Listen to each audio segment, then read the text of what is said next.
and welcome to another edition of Pinellas Past.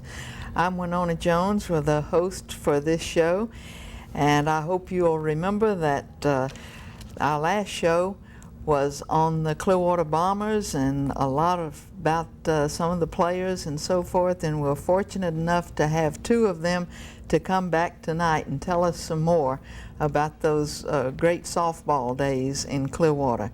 Herbert Dudley, who was one of the star pitchers, set many records, is with us again, and so is Harry Hancock, who caught Herb a lot, and some of the other players as well. So again, I want to welcome you and thank you both very much for being with us tonight.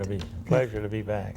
Thank you. And, unfortunately, Al Rapetta, who was with us the last time, couldn't be with us tonight, but we'll be thinking about him, and we might even talk about him a little bit during the show.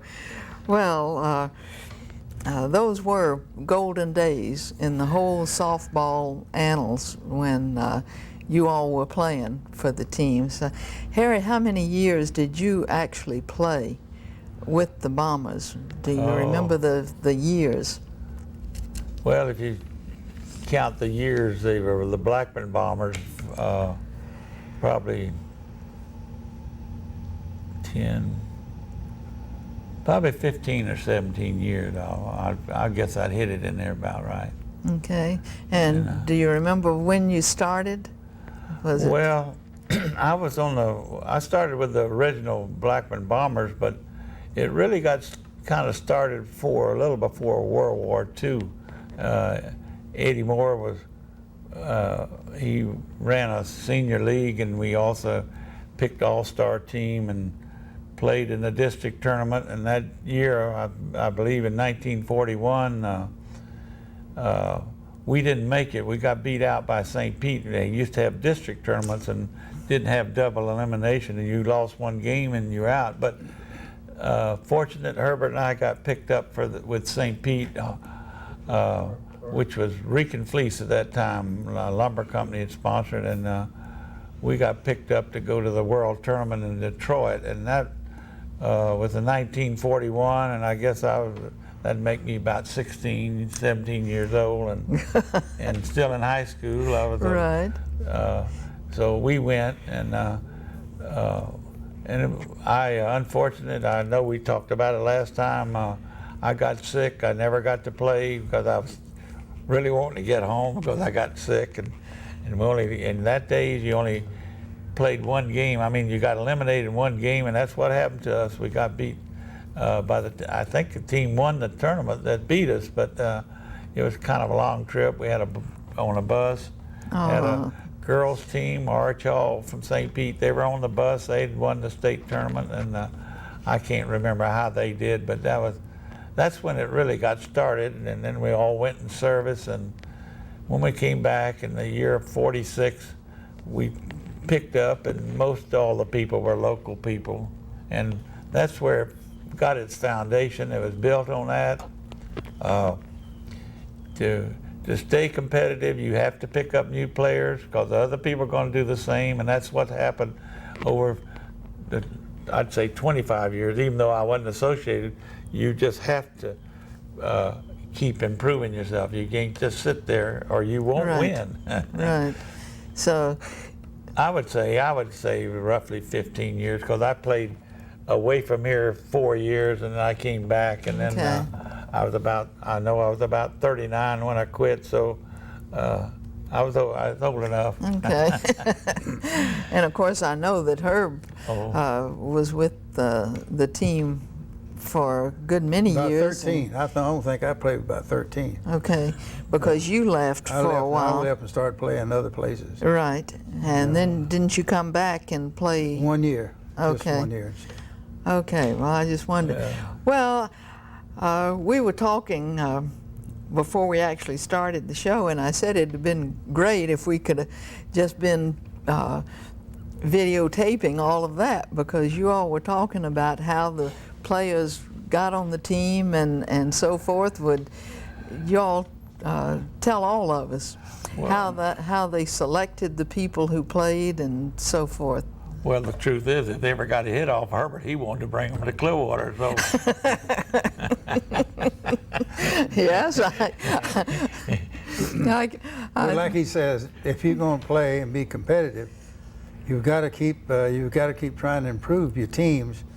And if positions that back in that day and time, we didn't have a whole lot of hitting, and so when we run into somebody, we look for somebody that could help us out in hitting, and so they would speak to that person. If he's a local, person around Tampa, we were fortunate enough to get quite a few players over from Tampa to play with us. And then there's times when you'd get someone that from out of the district it was in. Like we brought in Buster Ziegler one year. We played against him, and we picked him up and took him to the national tournament. Right. And while he was playing with us, we asked him if he'd like to move to Clearwater the next year and play with us. So he moved up here and played, I think, 2-3 years, and then he finally went back to Miami and played down there. And that's the way it is. You just, if you're weak in a place and you come into a person that can hit the ball well, he did a good job of hitting for us. And so you just ask that person to join you, and that's the way it is. And then when you bring a person in that way, you had to have what they call gainful employment. So they had to find him a job. And like Buster, when he was up, he played for Tommy McGee Electric.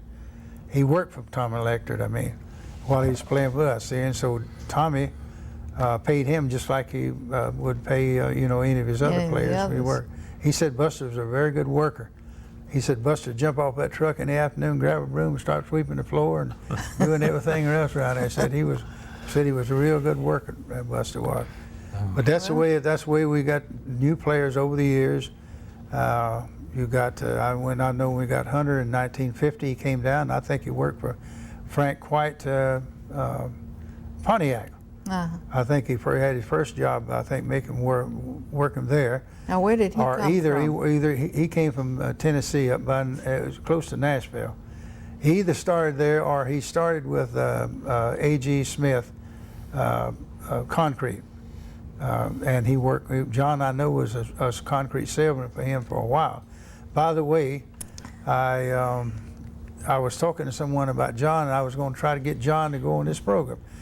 And I tried to get Doug Mason, and he said he didn't think he'd come down. And then tried to get John. So I asked Doug, did he have John's phone number? And he said, well, I don't have it with me. I saw him at church Sunday night and asked him. He said, no, I don't have it. But he says, call me when you get home and I'll do it. But he said his son-in-law, his name is Lewis. And so I called him up and got a hold of his son-in-law. And I did not know that John is in the Morton plant rehab. He's had trouble with the circulation in his legs, and I think he's had some operation on his toes and things like that. I went down to see him yesterday afternoon. I think maybe his daughter and son-in-law had come and got him to take him out to eat or something. But I missed him, but I'm going down. I will go down and see John. But that's where we got John. He came down and he worked here and played with us. And of course, he liked the city, and he just stayed here while he was here. That's where a lot of you say he's still here. Yeah, so he's still here. Well, if you see him, tell him that there's a lot of people in this area that remember him, and we wish him the best also. Yeah. And while I know Harry and I both, we can look in the camera and say, we hope the best for you, John. We sure hope and pray that it soon be long before you'll have the troubles will be over and you'll be up, maybe walking better on your feet and getting around better. Very good. Well, that's interesting, but let's see if we can name some of the other players. Now, I've brought this picture we've got sitting up here, and we were going through it some. Can you name some of those in the position they played? I think between the two of you. He can name every one of them without any problem. This is our 1950 team. This is the first year we ever won the World Championship. Oh, was it? In Austin, Texas. We won it this year here. And there's we got Myron Guthrie. I understand that he's still living. I understand he lives with his daughter Gail up in top of the world. Next one is John Chestnut. He was our county commissioner and was chairman of the board there for a number of years. Right. But Sean is dead now. Right. He's and of deceased. course, we've got the park named for his dad. Yep. Yeah. The next one, What did John play? I forgot. Shortstop. That's what I Shortstop, thought. Yeah. He. the next guy looks like Carter Whipple to me. That's me. That's me there. You got to change those glasses there. Huh? This is Harry here. The next one is Kenneth Overcash. Kenneth is still living. He lives up by Frank Tack Field up off of Hercules. I can name a place of it. And the next one is his brother Gerald. And Gerald he's deceased here not long ago. He died. And the next one is John Hunter. And the next one, I'm located in the next picture on there. Eddie Moore, I'm the first one here on which is my left, to your right. And next one is Clara Kane. Both Eddie and Clara are dead. Eddie died about 2 years ago, and I think Clara's been dead about 3 years. Next person on there is Gene Brito. He lived over in Tampa. He's a boy that would drive over here and play with us. And the next one on there is still living. That's Junie Trombley. Oh yeah. Everybody liked Junie. Junie was a real nice person. Yeah, and I tried to get in touch with Junie to. Yeah. Junie is a real nice person. The next one, he played second base for us. Yeah, and he lives up in Palm Harbor. The next one is Harry Trueluck. Everybody called him Roasty. Right. And Harry died about 2 years ago. And the next one on there is Vince Paleo. He's one of the most nervous person I ever seen. He was always, you got to be going here and going there all the time. And the last one on there is Buster Ziegler, John Buster Ziegler from Miami. And he's back down there now. He retired from the insurance company. He was a commissioner for a while, but he gave that, ESA commissioner, but he gave that up. So that's the 1950 team there.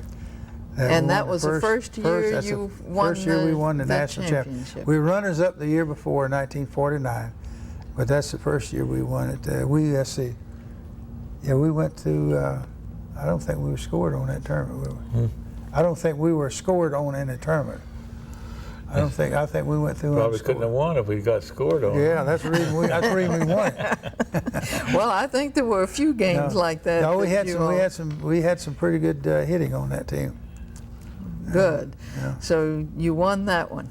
Yeah. And you went on to win quite a few others. Yeah. So me and Harry left after that year, and we went and played with Fort Wayne, Indiana, Zollner Piston, in 51 and 52.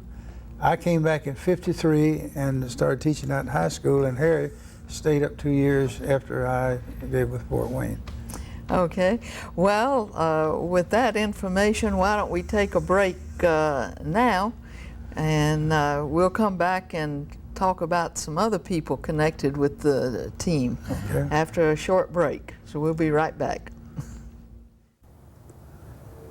This is Bill Sears at Heritage Park, standing in front of the oldest existing log house in Pinellas County. In 1848, with a 240-acre government land grant in his possession, Captain James Paramore McMullen, his wife, and several slaves began a new life in the wilderness of the west coast of Florida. Using heart of pine logs, they put together this Georgia-style log house, which contains 4 rooms, 2 downstairs with a dog trot between them, and 2 upstairs. 8 of the McMullen children were born in this house, as well as 50 others, with Mrs. McMullen acting as midwife. Clearing land at the rate of 1 acre in 1 year, Captain McMullen established pasture and cropland that provided subsistence for the large family. This house, as it was when the McMullen family occupied it, may be seen today at Heritage Park. And welcome back to the second part of our show tonight. And as you can see, I pulled out a little surprise for our guest tonight. We borrowed the autographed ball from the 1954 World Championship Series from Heritage Village. so that we could see some of these names, and a lot of them are the same ones that Herb and Harry were just talking about in the picture that we had. And so, Herb, you were telling a little bit about some of these people. Can you tell us a little bit? We got Hank McQuarter later managed the Bombers. He pitched for us, and he worked. You know, he worked for Mr. Blackburn. Then he went in and on his own there. Right. And I guess Jerry Curtis. He later worked for Hank. I think he's still with Scotty's. I think Jerry is, and Palmer Gilpin. And I don't know where he's. I don't know where Palmer. The last time I heard he's living in Palm Harbor, so I don't know where he is. But Bob Sprintall and Seth was on there. Bob Sprintall, it's kind of funny how we got him. The guy came over to Brown Brothers. I worked with him during the summertime, you know. He came and said, "Hey, I just met a nice guy over at Penny's." It was right across the street then. He said he used to play softball. So I went over and met him. And I asked him, you know, what he wanted to try, and he said, well, I talked to the manager, and the manager said you already filled for next year. I said, well, I didn't know that. He said, yeah. So I was coaching baseball, and we were going to play in Bartow on Tuesday night. So Monday night I was having a practice. I said, come out there, Coach. We're going to be trying to catch her out. His name is Palmer Gilpin, and just to see if he can catch softball, because he's always coached baseball. So he said, okay, I'll come out there. So while we were having baseball practice, him and Palmer and him got to, you know, throwing the ball at each other, and I could see he knew he could throw the ball and catch it. This guy could, Bobby Sprinto. And then after a while, they got the bat and they started peppering the ball at each other, and I could see, you know, he could use the bat too. So I told Eddie, I went home and called Eddie. I said, Eddie, this boy came out the ballpark tonight. I said, he works over at Penny's. I said, he looks pretty good. I said, you ought to invite him out tonight. I had to go to Bartow, me and Doug Mason, the baseball team, and so I said, why don't you invite him out tonight and look at him? So he invited him out, and the next day I called Eddie up and I said, that boy come out to the ballpark? He said, yeah. I said, how do you look? He said, hey, you look pretty good, Herbert. He said, I'm going to invite him out there again. And so that's how we got Bobby Sprintall. He started with us then. But, you know, he thought everything that hit that outfield had to be caught. And there's some place in the more hitting you get in softball, you don't want to make a dangerous play like a shoestring catch sometime. It's best sometime to back up and catch the ball, and, you know, without letting it get by you. And they kind of, the kids, the players didn't like him at first. They thought he was a hot dog. So I told Eddie, I said, let's have a meeting with that guy and just talk to him and tell him our strategy and thing, and we did. And he said, I didn't know that. He said, and he turned out to be one of the most popular guys on the team. Everybody liked Bob. He's in the Hall of Fame. Oh, is he? Yes, he's in the Hall of Fame. How many of the former players were in the Hall of Fame? We got about 8 good. 8 or 9 or 10. We got more than that. We got more than that. Well, yeah, we got a bunch of them in there. We got more than any other team in softball in there, and we got some more. I'm sure that Bobby Quinn one day will go in there, and we're going to try to get him in there if he'll get that. The book. He ought to be, because as many games as I've watched him all he had to do was catch get the scrapbook in before, because I'd already talked to people on the committee, and so we're going to get him in there. This time he's made up his mind he's going to do that. Good. I'm going to stay with him and make him do it. Good. He's You going to get do him in that, there. because we want you in there too, Harry. So, well, people that were real important for the team too. I want to get back to Eddie Moore a little bit too, but Bob Weatherly and Frank Parker, who were the radio announcers for the team, and those two guys, they went with you to all the tournaments, didn't they? Well, a lot of it was wired down here, and they'd make it sound like it was Is that the way they did it? They thought he was up there, but it was actually here. Okay. They did a good job. They sure did, because I can remember years we after always I probably didn't play, you know, they'd do that. And most people thought they were sitting right there, but they were sitting right down here in Clearwater doing all that. They give you about 3. They give them about 3 innings ahead of time. I think ahead of time where they can get everything ready to go when it gets there. Yeah. Work on. Well, they had a little break for a commercial or whatever too. Now he used to go with us on trips. Now Bob Weathers would. Uh-huh. And I never forget, we went to Canton one time. We had to play in the rain, and a lot of people didn't know that Bob Weatherly had got his leg blown off during the war. Right. And he got that thing wet. I think he had to spray it with WD-40 to get that thing He got that thing. Well, I hadn't heard that one. Yeah. See, that's what's neat about having people like that you really all did. He got to here. squeaking. I think he had to get him some WD-40 to spray that thing. Okay. He was a nice guy, Bob. Oh, he yeah, sure, yes. Yeah, but I him. liked old Bob. When we used to go, our family would go, even to Orlando sometimes to see the Bombers play. And of course, almost all the home games we were there.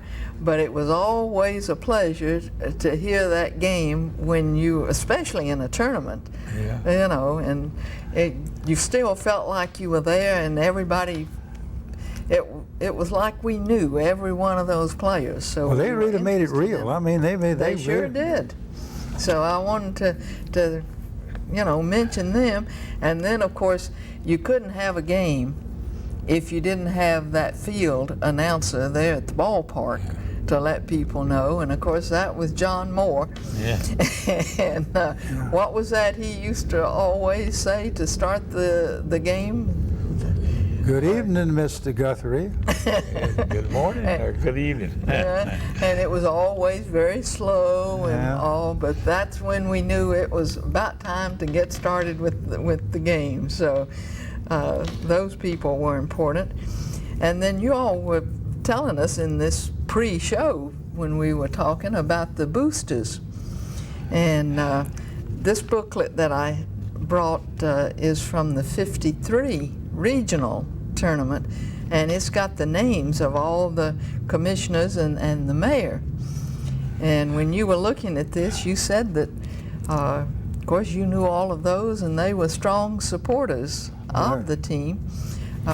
Would you want to tell us about how that Well, worked? I mean, they were part of the organization, and Clearwater was kind of that way. They were all, I think, you won't have 100%, but most people look forward to every year. The team, the city commission was always behind us. I can remember coming back from, maybe California one time, and they had a big celebration for us, and of course the mayor was there, and they also, if it wasn't for them, not just these, but all, Right. they used to help out financially every year, and there was the money was used for us to make these trips, and of course it never was enough, because when you got 15 or 18 fellas, and they've got to eat, and you got lodging, and also back then, which they helped out if you were working, and not everybody got paid, because some workers, but a lot of bosses were nice about letting them get paid while they were gone, but not always. So the money that was generated was help for those things to take care of, which is quite a task. And I remember, and Herbert was talking earlier, that Eddie Moore, he had a lot more work than just playing. He had to get all this figured out, and he'd give you that envelope, but if you got beaten, come home, you didn't get all that meal money. He gave it out a little at a time. I see. Eddie was very conservative with other people's money. I mean, really. I mean, but that's the way he was raised, and he always treated you right. He didn't. Yeah. So he had I'm not just singling him out as a manager, but he's actually the one I played with the most. Right. And the work he did, and he had the job he had, it was wrapped around softball, and with him taking care of everything, that's what made it work. Well, and Eddie worked with the recreation department for years. Yeah. I mean, he was the recreation department. Superintendent. He's superintendent of recreation. Right. And He was very organized. Very organized, Eddie. He never went anywhere. If you went off to a tournament, he would find a diamond somewhere whereby that you could take batting practice just before the game. He would find out he'd find out somewhere, get it somewhere, and get that done. But he was very, very organized. He did everything. Of course, like Harris said, 15 or 18 players on a trip. to keep up with all those and everything, and organize and who's going to ride with who and all that kind of stuff. Well, within the state, you usually went in private cars, didn't you? Yeah. We travel around in cars like. Now, when we went out of town, the first year we won that national tournament, I rode out to the field with a guy named Beauchamp. Me and Harry Trueluck rode all the way to. You remember him? We rode all the way with him there. We won the tournament, but we came back with Henry Brown, guy we was talking about a while ago, and his mother worked in the courthouse with Brown that worked for Jack White in the Kirkwood Court, I guess it is, Jack White, and she worked in his office and everything. So she went out there, and her sister, I think, was with her, and so I rode back with Henry Brown, and I don't know how Harry got back. Oh, that tournament we went to Austin you're talking about? Yeah. I drove my car. I had Chestnut and Tromley and Jerry Curtis and John Hunter. But when we started back, I lost John in New Orleans. I lost both Johns. They flew home. They said they'd been ridden long enough. And then Junie and Jerry Curtis and I, we stayed in New Orleans that night, and then we drove all the way home. I had to be home to teach school, so, but that's the way it was. I remember, like, I know later on you flew. We went to California in '57, somewhere along. 56. So we used to go by airplane. We were never. I hate to insert something because I know we got time, but I never had much, but was always treated good and had more. And remember what my boy said. He said, "For a fella that never had anything, you sure got around all right." So, and I contributed to softball. Right. And being associated with all the fine people that put their effort to make it a success. Yeah. Well, and it was because of you all for the team and these people. Now, this particular picture, William Crown, John Bates, Jack Russell, of course, the stadium's named for now, and W.E. Strang, they were commissioners, and Herb Brown, the mayor. And it was people like that kept the Bombers going. And the Bomber boosters. See, these were the Bomber boosters now, the money that the city contributed to that, they contributed to the fund that's controlled by the Bomber boosters, see. Right. And they raised the money for the trips and things. And then when we took trips, Eddie Moore, he would have a contract with every team we played. And he carried his release along with him, he carried that along with him, and to see that, they didn't lose their memory, in other words. In other words, if he made an agreement, then he'd see that they would carry through. But anyhow, everywhere we went, we were given so much, we guaranteed so much money if we went. I remember we got Memphis, Tennessee to come down here and play us one time, and we gave them a $2,000 guarantee to come down. We made that $2,000, and I think we made about $1,500 on the side because they had Buck Miller at that time. Okay, we're going to have to close it down, Herb. I'm sorry, but thanks for being with us. Appreciate it, and for the job that you did with the Bombers. So thank you very much. Well, thank you.